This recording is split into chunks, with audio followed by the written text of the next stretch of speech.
अस्सलाम वालेकुम। आज का हमारा टॉपिक है एटीपी। एटीपी के बारे में हम बुनियादी तमाम मालूमात हासिल करेंगे आज के लेक्चर में। एटीपी क्या चीज़ है, एटीपी की डेफिनेशन, एटीपी की मॉलिक्यूलर स्ट्रक्चर कि किस चीज़ का बना हुआ है और एटीपी के पास वो क्या ख़ास बात है जिसके ज़रिए वो एनर्जी को स्टोर भी कर लेता है और एनर्जी को दे भी देता है ज़रूरत पड़ने पर सेल के अंदर या ऑर्गेनिज्म के अंदर मुख्तलिफ एक्टिविटीज़ को परफॉर्म करने के लिए। तो सबसे पहले अगर हम बात करें एटीपी की, तो एटीपी जिस्म में मौजूद तमाम मॉलिक्यूल्स की तरह एक मॉलिक्यूल ही है।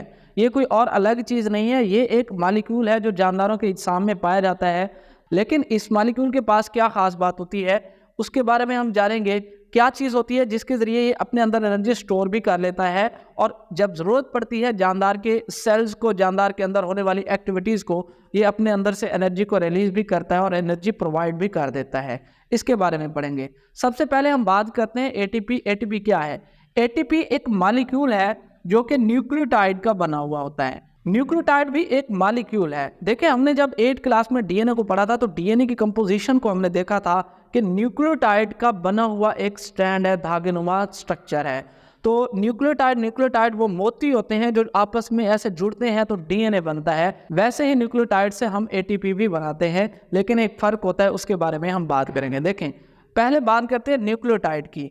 तो ये डायग्राम में आपको एक न्यूक्लियोटाइड नज़र आ रहा है। किसी भी न्यूक्लियोटाइड को बनाने के लिए सेल्स 3 चीज़ों का इस्तेमाल करता है। एक पेंटोज शुगर यानी कि 5 कार्बन पर मुश्तमिल एक शुगर होती है, एक नाइट्रोजन बेस होती है और एक वो फास्फेट का इस्तेमाल करता है। तो ये जब फास्फेट, राइबोज शुगर और एडेनिन जब आपस में मिलते हैं तो जो चीज़ बनती है उसको कहते हैं न्यूक्लियोटाइड। समझ आ गई है? तो ये 5 कार्बन शुगर है, 1 2 3 4 5। इसके पहले कार्बन के ऊपर एडेनिन एक रिंग स्ट्रक्चर लगी होती है और ये एडेनिन उन्हीं नाइट्रोजन बेसिस में से है जो डीएनए के अंदर हम इस्तेमाल करते हैं।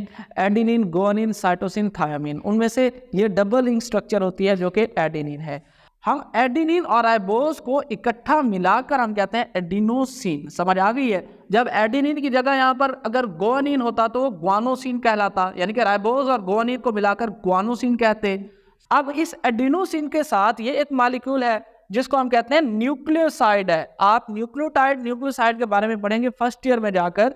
तो ये एक न्यूक्लियोसाइड है जो 2 चीजें जब आपस में मिलती है ना, एक नाइट्रोजन बेस और एक हमारे पास पेंटोज शुगर, तो इन दोनों के मिलने से जो एक स्ट्रक्चर बनी है इसको हम कहते हैं एक न्यूक्लियोसाइड है। लेकिन जो ही हम इसके साथ फास्फेट को अटैच करेंगे तो ये बन जाएगा न्यूक्लियोटाइड। क्या बन जाएगा? न्यूक्लियोटाइड। तो इसी तरीके से फास्फेट, राइबोज शुगर और एडेनिन, ये तीनों चीजें मिलकर क्या बनाती है? एक मॉलिक्यूल जिसको हम कहते हैं न्यूक्लियोटाइड।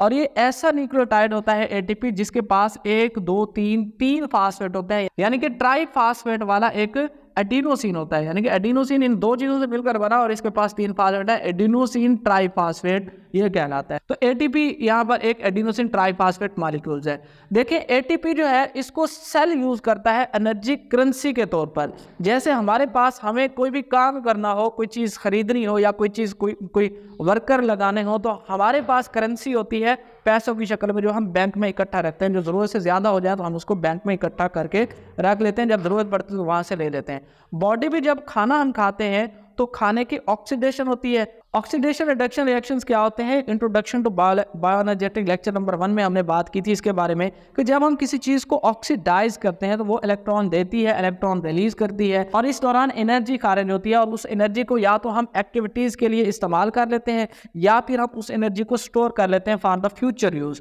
तो आगे मुस्तकबिल में इस्तेमाल के लिए खुराक की ऑक्सीडेशन से जो हम एनर्जी बनाते हैं वो किसकी शक्ल में हम स्टोर कर लेते हैं? एटीपी की शक्ल में हमारे सेल्स उनको स्टोर कर लेते हैं। और जब सेल को ज़रूरत पड़ती है उस एनर्जी के इस्तेमाल की मुख्तलिफ काम करने के लिए, तो वो वही एनर्जी उसी एटीपी को ब्रेक करेगा और एनर्जी वापस रिलीज होगी और उस एनर्जी को मुख्तलिफ एक्टिविटीज़ के लिए क्या कर लेगा? इस्तेमाल कर लेगा। तो देखिए, energy source for cellular functions that is synthesize of macromolecules, movement, transmission of nerve impulse, active transport, endocytosis, exocytosis, ये सारे काम करने के लिए सेल को एनर्जी दरकार होती है, एनर्जी की ज़रूरत होती है। और वो एनर्जी का सोर्स क्या होता है? वो होता है हमारे पास एक मॉलिक्यूल जो कि एटीपी है। तो जब हम खुराक खाते हैं तो हमें खुराक से ये काम करने के हम काबिल होते हैं। जब हम खाना खाते हैं तो हमारे अंदर ये सारे काम इस वक्त हो रहे हैं। तो हमारे खाने और ये काम होने के दरमियान की जो कड़ी है वो होता है हमारे पास एक मॉलिक्यूल, वो होता है एटीपी। एटीपी के पास ये खास बात आती कैसी है, इसकी केमिकल स्ट्रक्चर से। इसकी केमिकल स्ट्रक्चर जो है वो बहुत उम्दा किस्म की होती है, जिसकी वजह से इसके पास ये एबिलिटी आ जाती है कि वो स्टोर कर लेता है अपने अंदर एनर्जी को हाई एनर्जी बॉन्ड के अंदर। समझ आ गई है? तो the ability of ATP to store and release energy is due to its molecular structure. इसकी मॉलिक्यूलर स्ट्रक्चर की वजह से क्या होता है, इसके अंदर एनर्जी सेल स्टोर कर लेता है।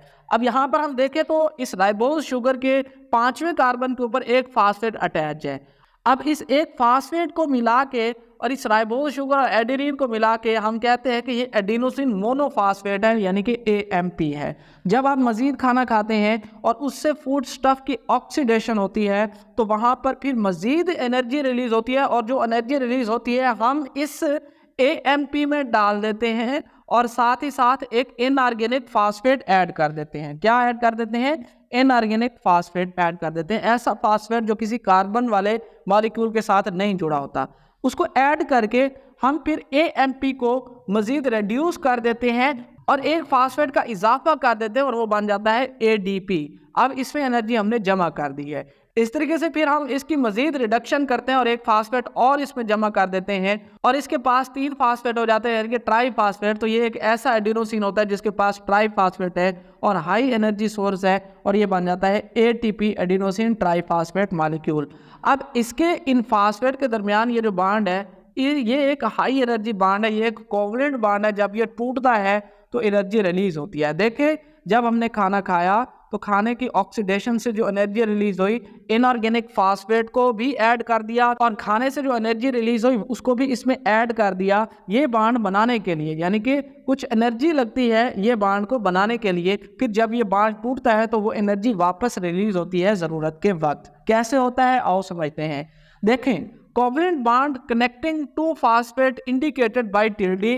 ये 2 फास्फेट के दरमियान एक कोवलेंट बॉन्ड बना हुआ है और इसको हम ऐसे टेढ़े बाण से शो करते हैं, टिल्डी की अलामत से शो करते हैं। ये टेढ़ापन इसका टिल्डी साइन कहलाता है।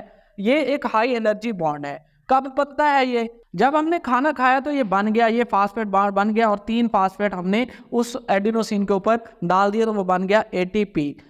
और ज़रूरत पड़ने पर हम उसमें वाटर मॉलिक्यूल ऐड करते हैं और वो ATP मॉलिक्यूल ब्रेक होता है। कैसे ब्रेक होता है? उसका ये फास्फेट बॉन्ड ब्रेक होता है और जो एनर्जी उसको बनाने के लिए यूज़ हुई थी वो वापस रिलीज होगी और इस तरीके से हमें वो एनर्जी मिल जाएगी ज़रूरत के वक्त। और एक फास्फेट के दरमियान जो TD बॉन्ड होता है जब टूटता है तो उससे हमें एनर्जी मिलती है 7.3 किलो कैलोरी एनर्जी, यानी कि 7300 कैलोरी एनर्जी हमें एक फास्फेट बॉन्ड के टूटने से मिलती है। समझ आ गई है? तो हमने क्या किया था, हमने ADP के अंदर, यानी कि 2 फास्फेट थे, ये ADP था, इसमें हमने एक फास्फेट और एनर्जी को ऐड किया तो वो बन गया था ATP। फिर जब हमने ATP के अंदर वाटर ऐड किया तो वो फास्फेट जुदा हो गया। ये देखें, ये रिलीज हो रहा है और हमें वापस वही 2 फास्फेट वाला एडिनोसिन डाइफास्फेट मिल जाता है, यानी कि ADP, और हमें वो एनर्जी जो हमने डाली थी वो हमें वापस मिल गई है। यही कुछ हो रहा है जब हमारे अंदर ये प्रोसेसेस हो रहे होते हैं और एनर्जी की ज़रूरत होती है तो हम ATP का इस्तेमाल करते हैं, तो ये फास्फेट बॉन्ड टूटता है और एनर्जी रिलीज होती है, उसको हम काम में लगा लेते हैं। और ये बॉन्ड बना कैसे था? जब हमने खुराक की ऑक्सीडेशन की तो ये बॉन्ड को बनाने के लिए एनर्जी ऐड की थी, हमने इनऑर्गेनिक फास्फेट ऐड किया था, एनर्जी ऐड की थी, और जब हमें ज़रूरत है एनर्जी की तो यही बॉन्ड वापस टूटेगा। वही एनर्जी जो 7300 कैलोरी एनर्जी हमारी लगी थी उसको जोड़ने में, अब वो रिलीज होगी और हम उस एनर्जी का इस्तेमाल कर लेंगे। तो ज़्यादातर रिएक्शंस में ये ADP को भी मज़ीद वाटर की मौजूदगी में तोड़ा जाता है, ATP प्लस H2O, और इसको जब हम ADP के अंदर फिर मजीद वाटर ऐड करते हैं, यानी कि ATP था तो हमने पहले रिएक्शन में क्या किया है, वाटर ऐड करके एक फास्फेट रिमूव कर दिया और एनर्जी हमने ले ली थी 7.3 किलो कैलोरी एनर्जी या 7300 कैलोरी एनर्जी। कैलोरी एनर्जी का यूनिट होता है जानदारों के अंदर, तो ये एक एनर्जी यूनिट है। जैसे हम किसी भी चीज़ की पैमाइश करते हैं तो एक यूनिट का इस्तेमाल करते हैं, ठीक है, वैसे ही एक यूनिट है। और इसको अगर हम देखें किसके बराबर होता है, टेम्परेचर के हिसाब से। तो अगर एक वाटर है आपके पास 1 ग्राम और उसका टेम्परेचर 15 डिग्री सेंटीग्रेड है तो आप उसका टेम्परेचर 16 करना चाहते हैं, 1 डिग्री बढ़ाना चाहते हैं, तो 1 ग्राम वाटर का 15 से 16 डिग्री टेम्परेचर बढ़ाने के लिए जो हीट दरकार होती है वो 1 कैलोरी के बराबर होती है। ये हमारे पास कैलोरी होगी, ठीक है। तो हमारे पास ट्राईफास्फेट था, हमने एक रिएक्शन करवाया, एक्टिविटी परफॉर्म की और एटीपी का इस्तेमाल कर लिया और एक फास्फेट रिमूव हो गया। अब हमारे पास है एडीपी, हमें मजीद इसमें से एनर्जी चाहिए तो सेल इसमें मजीद वाटर का इस्तेमाल करके इसको एएमपी में कन्वर्ट कर देता है। यानी कि यहाँ पर अगर डाइफास्फेट है, एडिनो से एडीपी है, तो एक और फास्फेट जब यहाँ से निकल जाएगा और ये बॉन्ड टूटेगा तो हमें मजीद 7.3 किलो कैलोरी एनर्जी मिलेगी और साथ ही साथ हमें एएमपी मिलेगा और साथ ही साथ हमें एक इनऑर्गेनिक फास्फेट भी मिलेगा। तो इस तरीके से एटीपी जब बनता है तो एनर्जी को स्टोर किया जाता है और एटीपी के जो फास्फेट बॉन्ड होते हैं जब वो टूटते हैं तो एनर्जी रिलीज होती है और एक्टिविटीज परफॉर्म होती हैं। ठीक है, मिसाल के तौर पर आपका जिस्म में एटीपी भरपूर है और आपने वर्क किया है, क्या किया है, वर्क किया है, तो इसका फास्फेट पहला टूट गया और ये बन गया एडीपी। क्या बन गया, एडीपी। आपने मजीद वर्क किया तो ये एडीपी से मजीद एनर्जी ले ली जाएगी और ये बन जाएगा एएमपी।